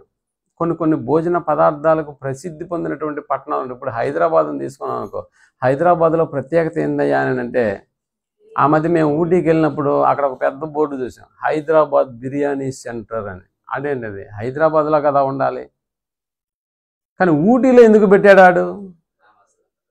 అంటే హైదరాబాద్లో ఏది ఫేమస్సో దాన్ని తీసుకొచ్చి ఫలానా ఊర్లో కూడా దాన్ని తగిలిస్తున్నాడు అని అంటే అర్థం. హైదరాబాద్కు దేనికి ప్రసిద్ధి అయ్యా అని అంటే బిర్యానీకి ప్రసిద్ధి. ఇప్పుడు చెప్పుడు మాటలు కొండెగాను. అందుకని చెప్తున్నాడు ఇక్కడ, ఆడి మాటలు ఎలాగుంటాయని అంటే కొండెగాని మాటలు రుచిగల భోజ్యములు అన్నాడు. రుచిగల భోజ్యములు అంటే చెప్పుడు మాటలు హైదరాబాద్లో దొరికే బిర్యానీ కంటే చాలా రుచి కలిగినటువంటిది అనమాట. ఇంకా కొన్ని కొన్ని ఊర్లకు మనం పెట్టుకుంటే ఇప్పుడు కాకినాడలో దేనికయ్యా ప్రసిద్ధి అని అంటే కాకినాడకు కాజా ప్రసిద్ధి, అంటే రుచిగల పదార్థము. బందరు లడ్డుకి అది ఫేమస్. అంటే వాటి టేస్ట్ కొండెగాని మాటకు ఎంత టేస్ట్ ఉంటుందో ఆ ఊర్లో దొరికేటటువంటి ఆ భోజన పదార్థాలకు కూడా అంతే టేస్ట్ ఉంటుంది. ఇంకా చెప్పాలంటే అక్కడ దొరికేటటువంటి పదార్థాల టేస్ట్ ఎంతో కొండెగాని మాటలకు ఉన్నటువంటి టేస్ట్ కూడా అలాంటిదే. కాబట్టి ఇప్పుడు టేస్ట్ అయినటువంటి వాటిని తింటున్నప్పుడు మనకి ఎలాంటి ఆనందం అనుభూతి కలుగుతుందో కొండెగాని మాటలు కూడా అలాగనే ఉంటాయి. చెప్పు ఇంకా అంటే ఏ వాక్యం చెప్పినప్పుడు కలగనటువంటి శ్రద్ధ, ఏ వాక్యం చెప్పేటప్పుడు రానటువంటి నిద్ర, వచ్చేటటువంటి నిద్రను కూడా ఆపగలిగినటువంటి శక్తి సామర్థ్యాలు ఇప్పుడు ఏ మాటలకు ఉన్నాయి? చెప్పుడు మాటలకు ఉన్నాయా లేదా? ఖచ్చితంగా ఉంది. ఇంకా చెప్పాలంటే ఆడు చెబుతున్నప్పుడల్లా రోమాలు అట్లా ఉంటుంది అనమాట. వాక్యం చెప్పేటప్పుడు ఎప్పుడైనా ఇలాంటి సన్నివేశాలు ఏమైనా జరిగాయి మనకి? కళ్ళు మూతలు పడిపోతాయి, రోమాలను ఎక్కపడుచుకోవడం తర్వాత సంగతి. ఉన్న కళ్ళు కూడా కాస్త ఏమైపోతాయంటే డేలా పడిపోతూ ఉంటాయి. ఇప్పుడు అర్థమైంది, నా గురించే చెప్తున్నాడు అన్నట్టు. నా గురించే చెప్తున్నాడు కాబట్టి నేను నిద్రపోతే బాగుంటుంది, ఎందుకంటే మనం వినడానికి ఇష్టం ఉండదు. అలాగనమాట దేవుని యొక్క మాటలు. అందుకనే ప్రియమైనటువంటి వాళ్ళరా, ఇక్కడ కొండెగాని యొక్క మాటలకు ఎంతటి టేస్ట్ ఉంటుందో ఇదిగో ఆయా ప్రాంతాల్లో చదివేటటువంటి ఆ యొక్క మాటలకు, ఆ యొక్క పదార్థాలకు కూడా అంతే టేస్ట్, అంతకన్నా టేస్ట్ ఉంటాయి కొండెగాని మాటలు. కాబట్టి అటు నేను చెప్పడు, మెల్లో ఒక దండ వేసుకొని ఆ దండలో నేను కొండెగాని నేను రాసుకొని వస్తాడా మన దగ్గరికి? అలా వస్తే పర్లేదు, నువ్వు పక్కనుండి బాగు, బయటే ఉండు, ఆ బోర్డు తీసి బయట పెట్టేసి నువ్వు రా లోపల కానీ అనొచ్చు. కానీ ఇక్కడ అలాంటి ప్రాబ్లం, ఆడు ఏం చెప్తున్నాడో మనకు అర్థం కాదు, ఆడి యొక్క మాటలు ఎలాగ ఉంటాయో అన్న సంగతిని గురించి మనం ఆలోచన చేస్తాం. వీడు కొండెగాని విధంగా వీడు కొండేళ్ళు చెప్తున్నాడు అన్న పదాలు ఏమన్నా మన ఆలోచనకు వస్తాయంటే కాదు కదా. ఆడు చెప్పిన తర్వాత కానీ మనకు అర్థం కాదు ఆడు మనల్ని మోసం చేశాడని. ఇప్పుడు అవ్వమ్మ ఆదాములు కూడా జరిగింది అదేనా? చెప్పేటప్పుడు వాళ్ళు ఏం ఆలోచించలేదు, అది నిజమే అనుకున్నారు కాబట్టి దాంట్లో కంటిన్యూ అయిపోయినారు. ఇప్పుడు మనకు తెలుసు చరిత్రలో దేవుడు రాసినటువంటి జీవితాలలో నిజంగా చెప్పాలంటే యోబు గారి జీవితాన్ని గురించి చాలా అద్భుతంగా దేవుడు వర్ణించాడు. అతడు యథార్థవంతుడు, న్యాయవంతుడు, చెడుతనమును విసర్జించిన వాడు అన్న పదం. ఇప్పుడు దావీదుని గురించి ఎలాంటి సాక్ష్యం ఇచ్చాడు దేవుడు? నా ఇష్టానుసారుడైనటువంటి మనుష్యుడు. అంటే దావీదు గారి జీవితంలో ఎన్ని మంచి లక్షణాలు కనిపిస్తాయో మనకు తెలుసు. ఎన్ని మంచి లక్షణాలు అంటే ఆయన గురించి మనం ఆలోచన చేసినప్పుడల్లా, దావీదు గారు ఒకప్పుడు బాల్యంలో ఉన్నప్పుడు గొర్రెల కాపరిగా ఉన్నాడు. గొర్రెల కాపరిగా ఉన్నప్పుడు సింహాన్ని కూడా దాని నోటి నుంచి తప్పించినటువంటి ఘనత దావీదు గారికి ఉంది. ఇంకా చెప్పాలంటే బాలుడైనటువంటి దావీదు గొల్లియాతును ఒకే ఒక రాయితో కొట్టి చంపినటువంటి రికార్డు ఆయన వెనకాల ఉంది అని ఉందా? అంత మాత్రమే కాదు, దేవుడు అతన్ని ఇష్టానుసారుడైనటువంటి మనుష్యుడు అని ఆయన గురించి సాక్ష్యం ఇచ్చాడు. ఇంకా చెప్పాలంటే దావీదు తన తరము వారికి ఏం చేశాడంట? సేవ చేసి నిద్రించాడన్న పదాలు మనకి ఇక్కడ కనిపిస్తున్నాయి. కాబట్టి దావీదు అని అంటే ఓ ప్రత్యేకమైనటువంటి స్థానాన్ని మనం ఇస్తాము. దావీదు అని అంటే దేవుని ఇష్టాన్ని నెరవేర్చినటువంటి వ్యక్తి. అవును, దావీదు తన తరము వారికి సేవ చేసి నిద్రించినటువంటి వ్యక్తి అన్న ఆ అపూర్వమైనటువంటి గౌరవం, ఆ విలువలు మనం ఇస్తూ ఉంటాం ప్రియమైనటువంటి వాళ్ళరా. అంత గొప్పవాడైనటువంటి దావీదు కూడా ఎవరి మాటలు విని నష్టపోయాడో తెలుసా? చెప్పుడు మాటలు విని. ఇదేంటిది? ఆయనకే తప్పలేదా? అవును, ఆయనకే తప్పలేదు. ఆయన కత్తి పడితే ఎక్కడ అపజయం అనేటటువంటిది రికార్డులో లేదు. తెలుసు కదా మీకు? దావీదు కత్తి బట్టి బరిలోకి దిగాడు అంటే తలలు ఎన్ని తగాలంట? వాళ్ళు ఆ రోజు జేజేలు కొట్టారు కదా, 10,000 జేజేలు. 1000 ఎవరికి ఇచ్చినారు అంటే జేజేలు అంటే దాని అర్థం ఏంటో తెలుసా? దావీదు కత్తి బట్టి బరిలో నిలబడితే 1000 మందిని అని కాదు, 10,000 మందినైనా నరికేసి వచ్చి అక్కడ నిలబెడతాడు అన్నది అతని టాలెంట్. అంటే అంత గొప్పగా దావీదు జీవితాన్ని గురించి వాళ్ళు ఒక పాటల రూపంలో పాడినప్పుడు దావీదు యొక్క కీర్తిని ఎంత పొగిడారో మనకు తెలుసు. కానీ అంత గొప్పవాడైనటువంటి దావీదు, ఇంకా చెప్పాలని అంటే ఓటమిని ఎరుగనటువంటి వాడు, ఇంకా చెప్పాలంటే దేవుని యొక్క గ్రంథానికి సంబంధించినటువంటి దాదాపుగా 100 కీర్తనల పైన రాసినటువంటి వ్యక్తి దావీదు. కీర్తనల గ్రంథంలో ఎక్కువ భాగం ఎవరి ఉన్నాయి? దావీదువే ఉన్నాయంటే అవును. అలాంటి వాడు చెప్పుడు మాటలు విన్నాడా? చెప్పుడు మాటలు విన్నాడంటే చెప్పేవాడు ఎలా చెప్పుంటాడో మీరు ఆలోచన చేయండి. అమ్మ తోడు ఇది నిజం అన్నాడంటే ఇక పరిస్థితి ఎలాగుంటుందో చెప్పండి. నా బిడ్డల మీద ప్రమాణం చేసి చెప్తాను ఇది నిజమో అని ఒకడు కొండిగాడు అలాంటి మాటలు చెప్పినప్పుడు ఇప్పుడు నువ్వైనా నేనైనా ఏమైపోవాలి? అప్పుడప్పుడు తాగేటటువంటి భర్త భార్య దగ్గరకు వచ్చి అమ్మ తోడు అసలు నేను రాత్రి తాగనే లేదని అంటాడు. అప్పుడు భార్య ఒక పైప్ పెట్టుకోండాలి, ఏది ట్రాఫిక్ పోలీసు వాళ్ళు పైప్ పెట్టుకుంటారు కదా, దీంట్లో ఊదని. అంటే నువ్వు ఎంత అబద్ధం చెప్పినా నిన్ను పట్టించేదానికి ఇప్పుడు పరికరాలు వచ్చేసినాయి. కానీ ఇంతకుముందు అలాంటివి కాదన్నమాట. సో ఇక్కడ ఇంత గొప్ప దావీదు కూడా ఓ చెప్పుడు మాటలు విన్నాడని అంటే అవును, అలా విన్నటువంటి వాడే దావీదు. నిజంగా ఎప్పుడయ్యా ఆయన చెప్పుడు మాటలు విన్నాడు?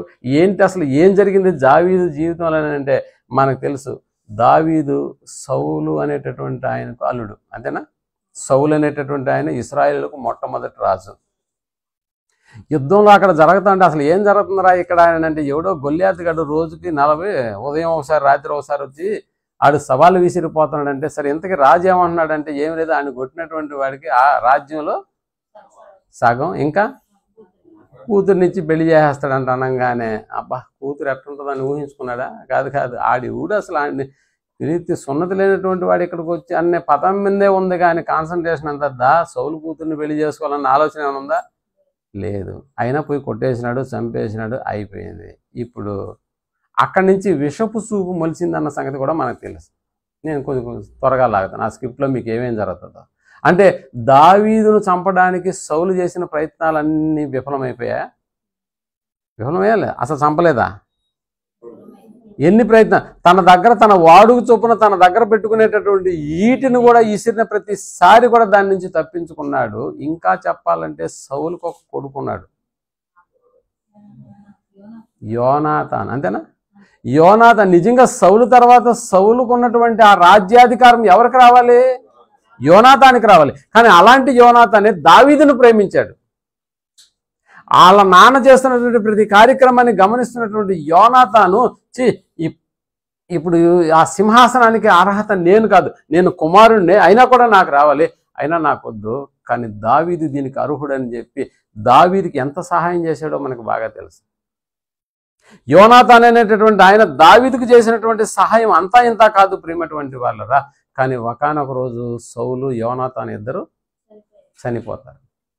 అంటే యోనాతాను చేసినటువంటి ఆ సహాయాన్ని దృష్టిలో ఉంచుకుని తర్వాత రాజుగా స్థిరపడిన తర్వాత ఇప్పుడు దావీదు యోనాతాను చేసినటువంటి ఉపకారాన్ని జ్ఞాపకం పెట్టుకొని ఎవడైనా యోనాతాను వంశంలో ఉన్నాడా ఆయన తీసుకురండి అని అన్నాడు. అంటే ఆడికి నేను సహాయం చేయాలి, ఎందుకంటే వాళ్ళకి సంబంధించిన వాళ్ళ నాన్న నాకు చేసినటువంటి సహాయం చాలా గొప్పది, కాబట్టి ఇప్పుడు అతని వంశంలో ఎవరైనా మిగిలి ఉన్నాడు అని అంటే దానికి సంబంధించి నేను అతనికి సహాయం చేయాలనుకున్నాను. ఆ వ్యక్తి ఎవరో కాదు, మెఫీబోషెత్ అన్న సంగతి నీకు తెలుసు కదా. వాక్యాలన్నీ నేను ముందుకు వెళ్ళిపోతాను, ఎందుకంటే ఆ అధ్యాయాలన్నిటిని మీకు చెప్తాను. ఆల్రెడీ ఈ స్టోరీ మీకు తెలుసు, జరిగినటువంటి మెఫీబోషెత్ అనేటటువంటి అతను దావీదు దగ్గరికి తీసుకొని రాబడినప్పుడు నిజంగా అక్కడ ఒకసారి మనం ఆ సందర్భంలోకి వెళ్ళి మనం ఆలోచన చేద్దాం. ఎందుకంటే ఇప్పుడు మెఫీబోషెత్ అనేటటువంటి అతను చాలా ఇంపార్టెంట్ వ్యక్తి మనకి. సమూయేలు 2వ గ్రంథం 16వ అధ్యాయము 1వ వచనాన్ని మనం ఆలోచించగలిగితే, సమూయేలు 2వ గ్రంథము 16వ అధ్యాయము 4వ వచనం. అంటే ఇప్పుడు దావీదు జీవితంలో ఒక సంఘటన జరిగింది. ఏంటా సంఘటన అంటే తన కొడుకే, దావీదు కొడుకే. ఎవరు అతను? దావీదును చంపడానికి ప్రయత్నం చేసినాడు. కాబట్టి దావీదు ఏం చేశాడంటే అబ్షాలోము దావీదును చంపడానికి ప్రయత్నం చేసినప్పుడు ఇప్పుడు అబ్షాలోమే తన కొడుకైనటువంటి అబ్షాలోము చేతిలో నేను చావకూడదని తన యొక్క కుటుంబాన్ని, భార్యల్ని అందరినీ వెంట పెట్టుకొని ఇప్పుడు అరణ్యంలోకి పారిపోతా ఉన్నాడు. సందర్భం అది. ఓకేనా? ఇప్పుడు చదువుదాం. అందుకు రాజు మొదటి వచనం, కొంచెము దూరం వెళ్ళిన తర్వాత మెఫీబోషెతుకు సేవకుడైనటువంటి షేబా అనేటటువంటి ఒక అతను వచ్చినాడు అనమాట. ఇక్కడ సీబా అనేటటువంటి అతను గంతలు కట్టిన 2 గాడిదలను తీసుకొని వచ్చాను, 200 రొట్టెలను, 100 ద్రాక్ష గెలలను, 100 అంజూరపు అడలను, ద్రాక్షారసపు తిత్తి 1 వాటి మీద వేసి ఉండెను. రాజు ఎవరు తెచ్చారు అక్కడికి? మెఫీబోషెతుకు ఏమవుతాడు అతను? సేవకుడు. అంటే దావీదు కాలం నుంచి మెఫీబోషెతుకు కూడా సేవ చేస్తున్నటువంటి ఒక సేవకుడు మెఫీబోషెతుతో ఉన్నటువంటి వాడు. ఇప్పుడు దావీదు పరిస్థితి బాగలేకుండా ఆయన అరణ్యంలోకి వెళ్ళిపోయినప్పుడు ఇప్పుడు ఆయన వెనకాల ఏమేం తీసుకెళ్ళాడంటే 200 రొట్టెలు, 100 ద్రాక్ష గెలలు. అంటే ఎంతమందిని తీసుకెళ్ళి ఉంటాడు? పని వాళ్ళను చాలా మందిని తీసుకెళ్ళాడా? తీసుకెళ్ళాడు. ద్రాక్షారసపు తిత్తి 1 వాటి మీద వేసి ఉండెను. ఇప్పుడు రాజు అంటే దావీదు అడుగుతున్నాడు, ఒరే షేబా, ఇవన్నీ ఎందుకురా తెస్తున్నావు అని అంటున్నాడు. అదా, ఇవన్నీ ఎందుకు తెచ్చిదివి అని షేబాను అడుగగా షేబా ఇప్పుడు చెప్తున్నాడు, గాడిదలు రాజు ఇంటివారు ఎక్కుటకును, రొట్టెలు అంజూరపు అడలను పనివారు తినుటకును, ద్రాక్షారసము అరణ్యమందు అలసట నొందిన వారు త్రాగుటకును తెచ్చి తిని అని అన్నాడు. అంటే చెప్పేశాడు, బాగుంది, ఓకే. ముందు ఏం చెప్పేసినాడంటే ఇవన్నీ నీకేనయ్యా, ఇవన్నీ నీ పని వాళ్ళకి తెచ్చాను అనేటటువంటి పదాన్ని వాడినప్పుడు ఇప్పుడు చెప్తున్నాడు అనమాట రాజు, నీ యజమాని కుమారుడు ఎక్కడ ఉన్నాడు? నీ యజమాని కుమారుడు అంటే ఈడ ఆల్రెడీ దావీదు మెఫీబోషెతు నాన్న సౌలు దగ్గర నుంచి పనిచేస్తున్నటువంటి వ్యక్తి. అందుకని నీ యజమాని కుమారుడు ఎక్కడ ఉన్నాడని అడిగాను. ఎవరు ఆ యజమాని కుమారుడు? మెఫీబోషెతు. ఎందుకంటే ఇతను మెఫీబోషెతుకు కూడా పరిచారకుడే. ఇంకా చెప్పాలంటే అతన్ని చూసుకుంటున్నటువంటి వ్యక్తి. ఇంతకీ ఆడు ఏడు రాయని అడుగుతున్నాడు. అప్పుడు ఏం చెప్తాడే? చిత్తగించుము. అందుకు సీబా, చిత్తగించుము, ఈవేళ ఇశ్రాయేలును తన తండ్రి రాజ్యమును తనకు తిరిగి ఇప్పింతురనుకొని అతడు యెరూషలేములో నిలిచి ఉన్నాడు. ఎక్కడున్నాడంట? ఎవరు? మెఫీబోషెతు. అసలే అతనికి అంగవైకల్యం. ఇప్పుడు అతని మీద ఏ విధంగా చెప్తున్నాడో చూడండి దావీదుకి. అయ్యా, నువ్వా అక్కడ యెరూషలేములో లేవు, నీ కుమారుడా నిన్ను చంపడానికి ప్రయత్నం చేస్తున్నాడు, నువ్వా ఇప్పుడు అడవిలోకి వచ్చేసినావు, ఇప్పుడు వీడికి ఏం పని యెరూషలేములో? ఎవరి గురించి చెప్తున్నాడు? మెఫీబోషెతు. పోనీ రాజ్యాధికారాన్ని పొందినవాడుగా ఒకవేళ మెఫీబోషెతు ఉంటే రాజ్యాన్ని పరిపాలిస్తాడా? ఎందుకంటే అంత సమర్థుడు కాదు. ఒకవేళ యుద్ధం చేయడానికి పోవాలన్నా పోగలుగుతాడా? అని ఇప్పుడు షేబా అనేటటువంటి అతను దావీదుకు ఎవరిని గురించి మాట్లాడుతున్నాడు? దావీదుకి ఎవరిని గురించి చెప్తున్నాడు? ఇప్పుడు షేబా అనేటటువంటి అతను ఆల్రెడీ నా వలన మేలు అంటే మెఫీబోషెతు విషయంలో దావీదు చాలా చేశాడు. తన తాత ఆస్తినంతా అతనికి ఇచ్చాడు కదా. ఒరే, ఇంత చేసినటువంటి నాకు వీడు ఏం చేస్తున్నాడు? ఇప్పుడు నాకు వ్యతిరేకంగా యెరూషలేములోనే నిలబడిపోయాడంట. యెరూషలేములోనే ఉన్నాడయ్యా. ఎందుకు ఉన్నాడో తెలుసా? మెఫీబోషెతు ఎందుకు రాలేదన్నప్పుడు రాజ్యాన్ని తనకి ఇస్తారని తాను యెరూషలేములో నిలిచి ఉన్నాడు, అందుకు అతను రాలేదు. నేను వస్తున్నాను కదా, నాతో పాటుగా మీరు ఎంత సహాయం చేశారో మెఫీబోషెతుకు తెలుసు కదా, అయినా కూడా నాతో రాకుండా ఇప్పుడు ఎక్కడున్నాడు? యెరూషలేములో ఉన్నాడు. ఇప్పుడు షేబా చెప్పినటువంటి మాటలు దావీదు నమ్మాడా? నమ్మి ఏం చేసినాడు అక్కడ? అంటే నమ్మాడు అనడానికి అక్కడ ఏం చేశాడో చూడండి, 4వ వచనం. అందుకు రాజు, వాడు ఇంత విశ్వాసఘాతకానికి తలబడ్డా? కాబట్టి ఇప్పుడు మెఫీబోషెతుకు కలిగినదంతయు నీదే అన్నాడు. అంతే. ఆడికి ఏదైతే నేను అప్పచెప్పానో, తన తాత ఆస్తి అని చెప్పి అప్పచెప్పానో, అదంతా ఇప్పుడు ఎవరిది? నీదే. అదంతా నీదే. నిజానికి మెఫీబోషెతు పరిస్థితి ఎలాగుందో తెలుసా? అతని అంగవైకల్యము, ఇంకా చెప్పాలని అంటే దానికి వ్యతిరేకంగా మెఫీబోషెతు తన ప్రాంతంలో ఉన్నట్టుగా మనకు అర్థమవుతుంది. చూడండి ఒకసారి 19వ అధ్యాయము అదే సమూయేలు 2వ గ్రంథము 24వ వచనాన్ని మనం ఆలోచించగలిగితే 24 మరియు సౌలు కుమారుడకు మెఫీబోషెతు రాజును ఎదుర్కొనుటకు వచ్చెను. రాజు అంటే మళ్ళా అదంతా జరిగిపోయిన తర్వాత మళ్ళా ఇప్పుడు దావీదు మళ్ళా యెరూషలేముకి వచ్చేసినాడు. ఇది ఆ అబ్షాలోము ఇవన్నీ అంతా అయిపోయింది, ఆ దినాలన్నీ అయిపోయిన తర్వాత ఇప్పుడు మళ్ళా యెరూషలేముకి వస్తున్నాడు. ఇప్పుడు మెఫీబోషెతు రాజును ఎదుర్కొనడానికి వచ్చినాడు. ఎక్కడి నుంచి అంట? రాజు పారిపోయిన దినము మొదలుకొని అంటున్నాడా? అంటే ఏ రోజు ఇది? సీబా అనేవాడు రొట్టెలను ద్రాక్ష ఇవన్నీ తీసుకెళ్లాడు కదా, అప్పటి నుంచి. అంటే ఇప్పుడు దావీదు అరణ్య పాలైపోయినాడు, కుమారుడే అతన్ని చంపడానికి ఎదురు తిరిగినప్పుడు అతడు రాజ్యం వదిలి వెళ్ళిపోయినాడు అన్న ఆ మాట ఎప్పుడైతే మెఫీబోషెతు చెవిలో పడిందో అప్పటి నుంచే నేను అర్థం. రైట్, ఇప్పుడు చదువు.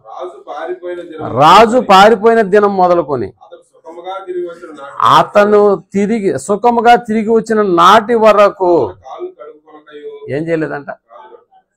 ఇప్పుడు షీబా చెప్పినటువంటి మాట చెప్పుడు మాటల, కానీ నిజానికి ఇతను కాళ్ళు కూడా కడుక్కోలేదు. యూదులు మనకు తెలుసు కదా, కాళ్ళు కడుక్కుంటేనే ఏదైనా చేస్తారని. అంతే కదా, యేసుప్రభువు ఆ ఇంటికి పోతాడు, కాళ్ళు కడుక్కోవడానికి నీళ్ళు ఇవ్వలేదు అన్న పదం కూడా వాడతాడు అక్కడ.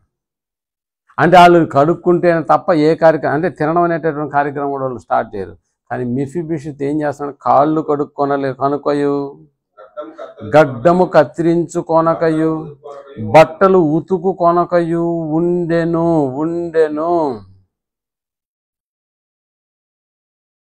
ఎలాగున్నాడంట? కానీ ఇతని గురించి తెలిపిన సమాచారం ఎలాగుంది? వేరుగా ఉంది. నిజంగా మనం ఆలోచన చేస్తే ప్రేమటువంటి వాళ్ళరా, గడ్డం తీసుకోలేదు, బట్టలు ఉతుక్కోలేదు, అతడు కాళ్ళు కూడా కడుక్కోలేదు. నిజంగా దావీదు మీద అతను పెట్టుకున్నటువంటి కృతజ్ఞత ఎలాగుంది, కానీ అతని గురించినటువంటి ఇన్ఫర్మేషన్ దావీదుకి ఎలా వెళ్ళింది అని అంటే, ఇదిగో తప్పు చేసి పాడైనటువంటి వారి కంటే కూడా చెప్పుడు మాటలు విని పాడైనటువంటి వాళ్ళే ఎక్కువ మంది లోకంలో కనిపిస్తారు. కాబట్టి ఇక్కడ ఆలోచన చేస్తే నిజంగా ఈనాడు చాలా వివాహాలు కూడా అంటే వివాహ వ్యవస్థలో మనం ఉదయాన్నే పెళ్ళి అవుతాయి, సాయంత్రానికి వాళ్ళు ఏం చేసుకుంటారు? విడాకులు ఎందుకు విడాకులు కోరుకుంటారో తెలుసా? చెప్పుడు మాటల వల్ల. ఇంకేం అవసరం లేదు. వేల విడాకుల వెనకాల మనకు కనిపిస్తున్నటువంటి మాటలు ఏంటంటే చెప్పుడు మాటలే. నిజ నిర్ధారణతో కూడినటువంటి మాటలు కాదు, వాళ్ళ జీవితాలు రెండైపోతున్నాయి ప్రియమైనటువంటి వాళ్ళు. అందుకనే సంఘాన్ని కూడా నిజంగా సంఘాలు కూడా విచ్ఛిన్నమైపోతున్నాయని అంటే వాళ్ళు చెప్పిన సమాచారం, వీళ్ళు చెప్పిన సమాచారం ఏమైపోతున్నాయని అంటే, నిజంగా ఇక్కడ ఆలోచన చేస్తే ఒక సంఘంగా మనం ఇక్కడికి వచ్చామని అంటే ఇక్కడ మనలో ఎవరికి రక్త సంబంధం కాదు.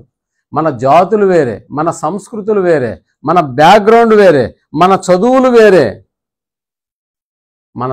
వేరే. కానీ ఇన్ని వేరైనటువంటి మన యొక్క జీవితాలలో నిజంగా ఇక్కడికి వచ్చి కూర్చున్నామని అంటే దీని వెనకాల ఒకే ఒక వ్యక్తి ఆధారమైన ఆయనే మన రక్షకుడైనటువంటి యేసుక్రీస్తుల వారు. ఆయన యందు విశ్వాసం ఉంచడానికి కావలసిన సంగతులు ఎన్నో ఇక్కడ లభిస్తూ ఉండగా, కానీ మన జాతిని బట్టి, మన యొక్క సంస్కృతిని బట్టి, మన చదువులను బట్టి ఏమైపోతున్నామంటే ఇంకా అదే రీతిలో ఆలోచన చేయడానికి ఇష్టపడతానే ఉన్నామే తప్ప మనం క్రీస్తునందు ఒక్కటిగా ఉండడానికి ఇక్కడికి పంపబడ్డాము. ఆ ఒక్కటిగా ఉండడానికి అవసరమైనటువంటి వాటి యందు నేను లక్ష్యం ఉంచాలి. కాబట్టి ఈ లక్ష్యం ఉంచడంలో ఎవడు చెప్పినటువంటి మాటలను నేను లక్ష్య పెట్టక దేవుని మాటలనే నేను లక్ష్యం ఉంచుకోవడానికి నేను ఇష్టపడాలి. అందుకోసమే నేను ఇక్కడికి వస్తున్నానన్న సంగతిని గురించి మనం పక్కన పెట్టేస్తాం ప్రియమైనటువంటి వాళ్ళు. అప్పుడు ఏమైంది చెప్పు, ఇప్పుడు ఏమైంది చెప్పు అని అంటే వాక్యానికన్నా భలే ఇంట్రెస్ట్గా మనం తయారైపోతాం. వాక్యం విని దానికంటే ఇంకా ఎక్కువగా తయారైపోతాం. అంటే వాక్యం మీద ఉన్నటువంటి శ్రద్ధ అక్కడ కనపడదు ప్రియమైనటువంటి వాళ్ళరా, శ్రద్ధ అక్కడ కనపడదు. కానీ ఒకే ఒక మనసు, ఏక భావం కలిగినటువంటి వాళ్ళుగా మనం ఇక్కడికి వచ్చి కూర్చున్నామన్న దాని నుంచి కూడా మనం పక్కకి వెళ్ళిపోవడానికి ఒక చిన్న చెప్పుడు మాట చాలు. ఆయన గురించి అలా అంట కదా ఆయన అంటే చాలు, అంతే. చెప్పు అని ఈడు చెప్పింది వాళ్ళు చెప్పుకుంటారు, వాళ్ళు చెప్పింది ఈడు చెప్పుకుంటారు. మొత్తానికి దాని గురించి ఏమైనా ఎవిడెన్స్ ఉంటాయంటే ఏవి ఉండవు. కానీ మాటలు ఎంత దూరం వెళ్ళిపోతాయో మనకు తెలుసు ప్రియమైనటువంటి వాళ్ళ.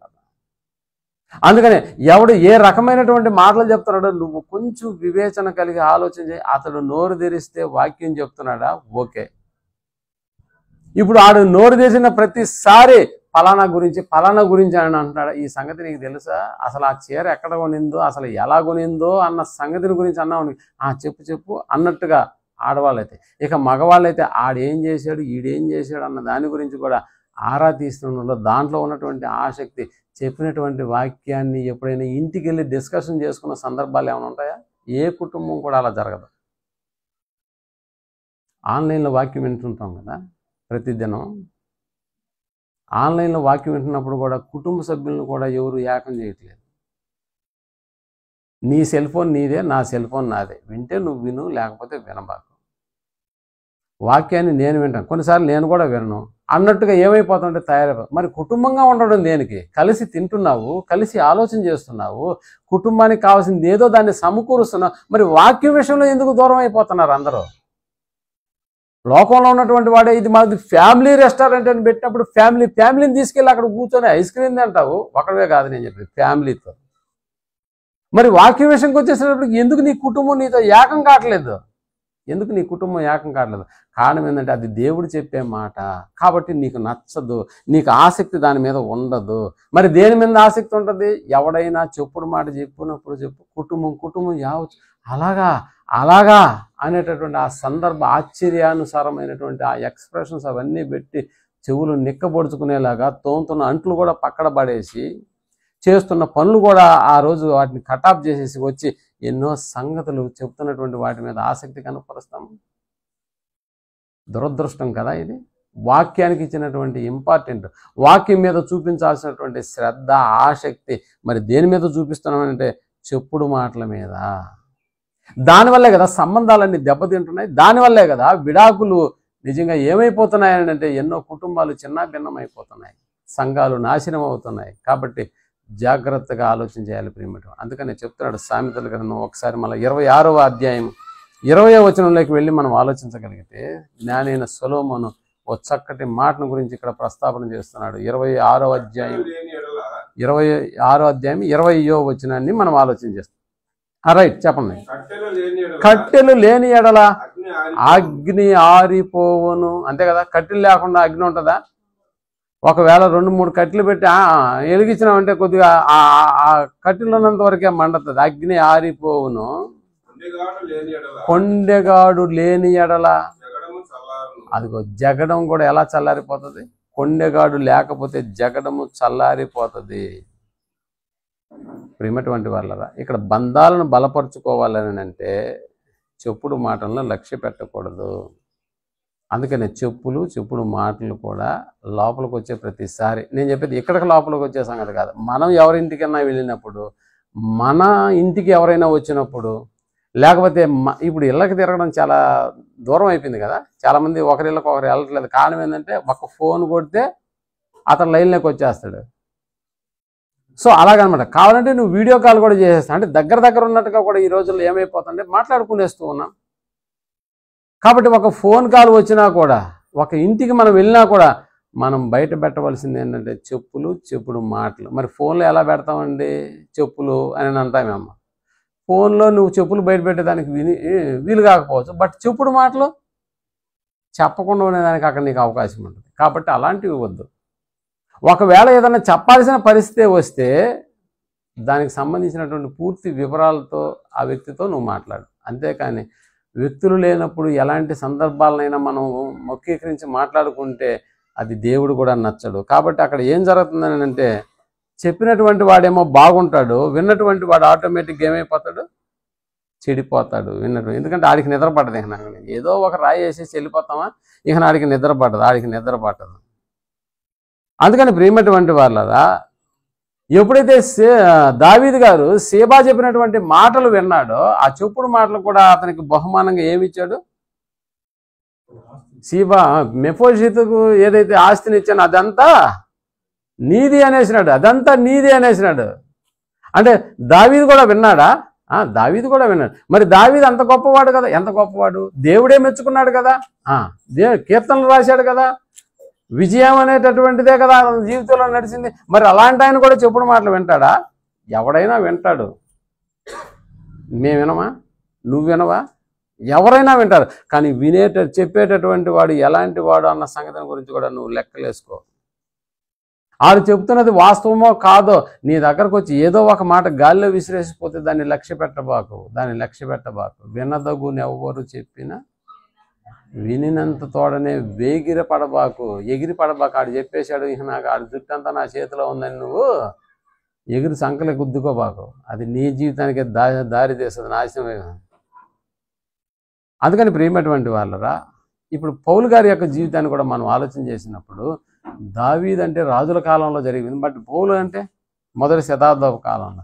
ఇప్పుడు పౌలు గారి దేవుని కొరకు పడిన కష్టాలు, దేవుని కొరకు పడినటువంటి నష్టాలు ఎన్నిటిని ఆయన చేశాడో మనకు తెలుసు. కాబట్టి ప్రియమైనటువంటి వాళ్ళరా, పౌలు గారి కార్యాలను మనం ఆలోచన చేసినప్పుడు అవి చాలా గొప్పవన్న సంగతి మనకు తెలుసు. అయినా కూడా ఎంతగా ఆయన గురించి మాట్లాడినటువంటి సందర్భాలు కూడా మనకి ఇక్కడ కనిపిస్తాయి. అంటే ఆయన గురించి ఎంతగా తప్పుడుగా చేసినటువంటి సందర్భాలు కూడా మనకు కనిపిస్తాయి. ఒకసారి మనం అపోస్తుల కార్యం 19వ అధ్యాయము 36వ వచనాన్ని మనం ఆలోచన చేయగలుగుతాం. అపోస్తుల కార్యం 19వ అధ్యాయము 36వ వచనాన్ని మనం ఆలోచించగలుగుతాం. ఈ సంగతులు నిరాపేక్షమైనవి అన్నాడు. ఎవరు?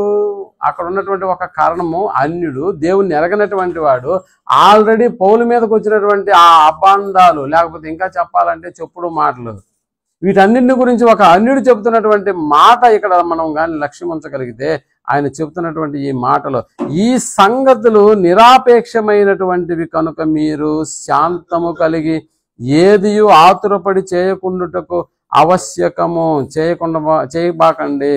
మీరు ఈ మనుష్యులను తీసుకుని వచ్చితిరి, వీరు గుడి దోచిన వారు కాదు, మన దేవతను దూషింపను లేదు.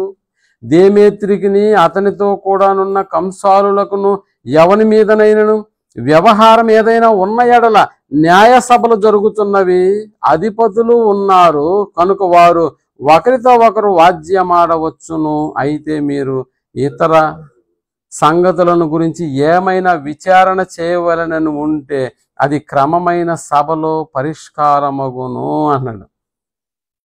అంటే గలిబిలి చేస్తూ ఇప్పుడు పౌలు గారి మీద ఎన్ని అబండాలు వేశారో ఇక్కడ మనకు అర్థమైతే, అందుకనే ఆ ఊర్లో ఉన్నటువంటి ఆ కారణం అనేటటువంటి అతను ఒక సపరేట్గా తీసుకొచ్చేసాడు పౌలు గారిని. ఇతనితో ఏదైనా ఉంటే మీరు చేస్తున్నటువంటి ఈ ఆరోపణలు ఏదైతే ఉన్నాయో ఆ ఆరోపణలు నిరాపేక్షమైనటువంటివి అని, అంటే అపేక్షించడానికి వీలు లేనటువంటి సంగతులు ఇప్పుడు పౌలు గారి మీద మీరు చెప్తున్నారు. నిజానికి పౌలు గారి గురించి ఇతను ఒక అన్యుడైనటువంటి ఇతనే ఏం చెప్తున్నాడంటే, వీళ్ళు మన గుడిని దోచుకున్నటువంటి వాళ్ళు కాదు. మీరిచ్చే కంప్లైంట్ ఏంటి? మన గుడిని దోచుకుంటున్నారు అని. పోనీ అలాగని మన దేవతల గురించి ఏమైనా చెడ్డగా మాట్లాడారా? లేదు. మీరు చెప్పే కంప్లైంట్ ఏంటి?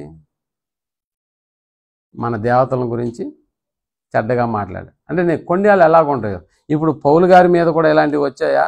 అవును, పౌలు గారి మీద అలాంటి ఆయన పక్షాన్ని నిలబడింది ఒక అన్యుడు ప్రియమైనటువంటి వాళ్ళు. అందుకని తొందరపడి ఎవరు ఏం చేసినా కూడా వాటిని లక్ష్య పెట్టకండి. అందుకని మన జీవితంలో కూడా మనకు సంబంధించినటువంటి ఏ విషయమైనా కూడా ఇతరులకు సంబంధించి, ఎందుకంటే ఇది వ్యక్తిత్వ నిర్మాణాలకు సంబంధించినటువంటి మాటలు ప్రియమైనటువంటి వాళ్ళు. ఈ వ్యక్తిత్వ నిర్మాణానికి సంబంధించిన మాటలు మనం చాలా జాగ్రత్తగా మాట్లాడుకోవాలి. అందుకనే ఎవడైనను తన నోటికి కళ్ళెము పెట్టుకొనక ఆడు కానీ మాట్లాడేస్తే ఆడు మాట్లాడే మాటలు ఎంతంటే ఒక చిన్న నిప్పు రవ్వ చిన్నదైనా కూడా అది ఒక పెద్ద అడవిని తగలబెడుతుంది. మీరు చూడండి, పడవలకు ఉన్నటువంటి ఆ చుక్క అని చిన్నదే అంత పెద్ద ఓడని అది ఏం చేస్తుందంట? తిప్పేస్తుంది. అందుకని నరం లేనటువంటి నాలుక ఎన్నో సందర్భాల గురించి నీతో మాట్లాడుతుంది. జాగ్రత్తగా నీతో మాట్లాడేవాడు ఎవడో ఒక్కసారి అంచనా వేసుకో. ఆడి యొక్క స్టేటస్ ఏంటో, ఆడు పెట్టే సెల్ ఫోన్లో స్టేటస్ని చూసి ఆడి స్టేటస్ అంచనా వేయబాకు. ఆడు ఎక్కడెక్కడో దిగిన ఫోటోలన్నీ స్టేటస్లో పెట్టుకుంటాడు. అది కాదు ఆడి స్టేటస్. ఆడు చెప్పిన మాట కరెక్ట్గా ఉంటాడా, ఆడి ప్రవర్తన కరెక్ట్గా ఉంటుందా లేదో చెక్ చేసుకొని ఆ తర్వాత ఆడు చెప్పినటువంటి దాని మీద లక్ష్యం ఉంచు. చెప్పినటువంటి దానికి సంబంధించి నిరాపేక్షమైనవి అయితే నువ్వు కూడా ఏం చేయాలి? లైట్ తీసుకో బ్రదర్, నువ్వు కూడా వెళ్ళిపో తొందరగా ఇంటికాడ నుంచి, కొట్టకముందే అన్నట్టుగా పంపించేయాలి. ఎందుకని అంటే దానివల్ల మనం నష్టపోయేది ఏంటంటే, ఓ అపురూపమైనటువంటి పరలోకాన్ని ప్రేమటువంటి వాళ్ళరా. కాబట్టి మాకు స్వేచ్ఛ ఉంది కాబట్టి మా ఇష్ట ప్రకారమే మేము ఉంటామని అనుకుంటే, నిజంగా నీ ఇష్ట ప్రకారమే నువ్వు జీవించు. నిన్ను అపేక్షణ చేయడే, నిన్నెవడు అడ్డు పెట్టడే. అసలు దేవుని వాక్యమే మన జీవితాలను మార్చలేకపోతే మనుషులు ఇంకెంత మారుస్తారు? ఏ విధంగా మార్చడానికి ఎవడు ప్రయత్నం చేసినా కూడా మనుషులుగా ఎవడైతే మార్చలేడో, బట్ ఆడు మారవలసింది దేవుని యొక్క వాక్యానికి. అలాంటి వాక్యమే మనల్ని మార్చలేకపోతే ఎవడు మారుస్తాడు చెప్పండి? ఎన్నో సంవత్సరాలుగా వాక్యాలు వింటున్నాము, ఎన్నో సంవత్సరాలుగా నిజదేవుణ్ణి సేవిస్తున్నటువంటి ఘనత మనది. కానీ ప్రాబ్లమ్స్ వచ్చేసేటప్పటికి ఏమైపోతాం? అన్నిటినీ పక్కన పెట్టేస్తాం. ఇది కాదు ప్రియమైనటువంటి వాళ్ళ దేవుని వ్యక్తిత్వ నిర్మాణం అనేటటువంటిది, యేసుక్రీస్తుల వారి యొక్క వ్యక్తిత్వం అనేటటువంటిది మన జీవితంలో మనం పొందలేకపోతే ఆ ఉన్నతమైనటువంటి లోకాన్ని మనం ఏం చేసుకోవాల్సి వస్తుందంటే విడిచిపెట్టుకోవాల్సిన పరిస్థితి ఏర్పడుతుంది. కాబట్టి ఆలోచించండి ఒకసారి, నీ మాటలు నువ్వు చూపిస్తున్నటువంటి ఆసక్తి దేని మీద ఉండాలో ఒక్కసారి జ్ఞాపకం చేయాలి. అందుకనే నీ ఆసక్తి దేవుడు చెప్పినటువంటి మాటల మీద ఉందా, అపవాది చెప్తున్నటువంటి చెప్పుడు మాటల మీద ఉందా? ఒక్కసారి లెక్కలేసుకో. ఈనాడు మనం వింటున్నటువంటి ఆసక్తికరమైనటువంటి ఎన్నో వాక్యాలు మన జీవితాన్ని తాకినా కూడా ఈరోజు ఇలా అంటే 2 చెవులు ఇచ్చింది దేవుడు శ్రద్ధగా వినమని కాదండి, ఈ చెవిలో విని ఈ చెవిలో వదిలేయడానికే ఇచ్చాడు అన్నట్టుగా మన జీవితాలు తయారైపోతున్నాయి. కాబట్టి మన భవిష్యత్తు బాగుండదు ప్రియమైనటువంటి వాళ్ళు. భౌతిక సంబంధంగా మన కుటుంబాలు బాగుండవు, భవిష్యత్తు అంతకంటే ఘోరంగా తయారైపోతుంది. కాబట్టి అలాంటి వాటి మీద లక్ష్య పెట్టద్దు, దేవుని మాటల మీదనే మన జీవితం అంతా అందు చుట్టూనే తిరిగితేనే మన భవిష్యత్తు బాగుంటుంది అన్న సంగతి మనం ఒకసారి జ్ఞాపకం చేసుకుంటూ, దేవుని వాక్యానికి ఇచ్చేటటువంటి ఇంపార్టెంట్ ఆ ప్రయారిటీ అనేటటువంటిది నీ జీవితంలో తప్పిపోతుందని అంటే నువ్వు దేనికి దగ్గర అవుతున్నావు నీకు అర్థమవుతుందా? దేవుని వాక్యానికి దూరం అవుతున్నావని అంటే ఇదిగో అపవాదికి చాలా దగ్గర అవుతున్నావు అన్న సంగతి నువ్వు జ్ఞాపకం పెట్టుకో. దేవుని వాక్యాన్ని ఒక్కరోజు క్లాసు మిస్ అయితే ఆ రోజు నేను కూడి తినకుండా ఉంటానని ఎవరైనా ఒట్టు పెట్టుకుంటున్నారా? లేదు. బుధవారపు తరగతులు ఆన్లైన్ ఇస్తున్నాం. ఎంత కష్టపడుతున్నాడు రాకేష్ మీకు అర్థమవుతుందా? ఉదయాన్నే మనకు ఆన్లైన్ ఇవ్వాలని అంటే 4:30 కల్లా ఆయన లేయాలి. 4:50 కల్లా మనకు ఆన్లైన్ లింక్ వస్తే తప్ప మనం అందరం కలుసుకోలేం. నిన్న బ్రదర్ అంటున్నాడు, బ్రదర్ రాత్రి చెప్పిన వాక్యం మీరు రికార్డ్ చేసినారా అంటున్నాడు. ఎందుకంటే చిన్న బ్రదర్ రాలేదు రాత్రి, ఎక్కడో ఉన్నాడు, రాలేకపోయినాను. బ్రదర్ రికార్డ్ చేసినారా అన్నాడు. దేనికి అలా అడగడం? రానటువంటి వాడు ఎవడన్నా జ్ఞాపకం చేసుకుంటున్నాడా? అయిపోతే అయిపోయిందిలే, ఏం చెప్పుకుంటాడులే, మామూలే కదా అలా కాదు ప్రియమైనటువంటి. ఒక పూట వాక్యాన్ని మిస్ అయితే, ఒక పూట భోజనం తినకుండా ఉంటే ఎంత నీరసం అయిపోతావు. అలా మన బతుకులు తయారవ్వాలి. దేవుని యొక్క వాక్యం మీద అంతటి ఆసక్తి శ్రద్ధ లేకపోతే ఇదిగో అపవాది మన మీద శ్రద్ధ పెడతాడు. నువ్వేరా నా కోరికను నెరవేర్చేది, నువ్వేరా నా పేరుని నిలబెట్టేది అన్నట్టుగా ఆడొచ్చి కౌగిలించుకుంటే ఆ పర్యవసానం వేరుగా ఉంటుంది ప్రియమైనటువంటి వాళ్ళు. దేవుని కోరికను నెరవేర్చేటటువంటి వాళ్ళం కాదు. అందుకని దేవుడు శరీర అవయవములో తన చిత్తాన్ని నెరవేర్చేదానికి దేవుడు మనకు మన అవయవములలో ప్రతి దానిని ఆయన ఇష్ట ప్రకారం ఉంచాడు. దానిని కాదని మనం ఏం చేసినా కూడా పోతాం, అంటే నాశనమైపోతాం. ఇంకా చెప్పాలంటే ఆరని అగ్నికి ఆహుతైపోయేటటువంటి పరిస్థితులకు మనం వెళ్ళాం. అలా కాకుండా దేవుని వాక్యం పట్ల ఎంత శ్రద్ధగా నువ్వు కనపరుస్తావో నీ శ్రద్ధ చెప్పినటువంటి మాటల మీద ఉండాలి. అంతేకాని చెప్పుడు మాటలు చెప్పే అపవాది యొక్క మనస్తత్వం కలిగినటువంటి వారి మాటల మీద మన యొక్క ధ్యాస ఉండడానికి ఎంత మాత్రం వీలు లేకుండా మనం ముందుకు సాగిపోతూ ఉండాలి. కాబట్టి ఇలాంటి ఓ చక్కటి దైనందిన కార్యక్రమంలో మనం ఎన్నో మాటలు వింటూ ఉంటాం. ఆ మాటలన్నింటినీ ఫిల్టర్ చేసి కానీ నువ్వు లోపలికి తీసుకో, ఆ మాటలన్నింటినీ ఫిల్టర్ చేసి కానీ నువ్వు ఇంకొకరితో ఆ సంగతి నువ్వు పంచుకోవడానికి ఇష్టపడబాకు. ఎందుకంటే అందులో చాలా మాటలు ఉంటాయి. మాటల గురించి చెప్పాలంటే సామెతల గ్రంథం ఇంకా చాలా మాటలు, గుండెపోటు మాటలు, లేకపోతే ఇంకా కత్తిపోటు మాటలు, ఇలాంటివి చాలా ఉంటాయి. కానీ అవన్నీ మనం ఆలోచించట్లేదు. దేవుని యొక్క మాటలే మనకి శరణ్యం అనేటట్లుగా మన జీవితాలు మనం అమర్చుకోకపోతే నష్టం అనేటటువంటి మనకే జరుగుతుంది. కాబట్టి ఈ సంగతులను జ్ఞాపకం ముందు ఉంచుకొని మరి రాబోయేటటువంటి ఆ ఉన్నతమైనటువంటి లోకానికి మనం కూడా సంసిద్ధం అవ్వాలని కోరుకుంటూ ఈ మాటలు ముగిస్తున్నాను. ప్రార్థన చేసుకుందాం. ప్రేమ కలిగిన మా గొప్ప తండ్రి, నానా ఉన్నతమైనటువంటి మీ మాటల పట్ల మీరు అనుగ్రహిస్తున్నటువంటి ప్రతి ఒక్క సమయాన్ని బట్టి మాటలను బట్టి మీకు ఎల్లప్పుడూ మేము కృతజ్ఞతాస్తుతులు చెల్లించబద్దులమై ఉన్నాం నానా. ఈరోజు కూడా మీరు మాతో మాట్లాడినటువంటి మాట మీ మాటల పట్ల మేము ఆసక్తిని కనపరచాలి తప్ప చెప్పుడు మాటలు చెప్పేటటువంటి వారిని గురించి, ముఖ్యంగా అపవాది యొక్క మాటలను అనుసరించి నడుస్తున్నటువంటి అలాంటి మాటలు మా చెవిన పడకుండా నానా, ఒకవేళ పడినా మమ్మల్ని మేము నియంత్రించుకుని ఏది వాస్తవమో వాటిని రుజువుపరుచుకుని వాటి పట్ల మేము ఆసక్తిని కలిగి ఉంచేటటువంటి భాగ్యాన్ని మాకు దయచేయమని నానా. ముఖ్యంగా మీ యొక్క మాటలు వింటున్న ప్రతిసారి నానా చెప్పుడు మాటలు చెవి వినకుండా ఉండేటటువంటి మాటలు మేము బేరీజు వేసుకునేటువంటి జ్ఞానం మాకు లభించేలాగున సహాయం చేసి మా జీవితాల్లో మరి దేనికి చోటు లేకుండా ఉన్నతమైనటువంటి మీ మాటలు దాన్ని నెరవేర్చడానికి మీరు మాకు అనుగ్రహించినటువంటి శరీర అవయవాలు వాటి పనితీరుని మేము క్రమబద్ధీకరించుకుని ముందుకు సాగిపోయేటటువంటి భాగ్యాన్ని నాకును మాకును మీరు దయచేయమని కోరుకుంటూ ఈ ప్రార్థనను మా రక్షకుడును మీ ప్రియకుమారుడైనటువంటి యేసు ప్రభుల వారి నామంలో ప్రార్థించి అడిగి వేడుకొంచున్నాము తండ్రి. ఆమేన్.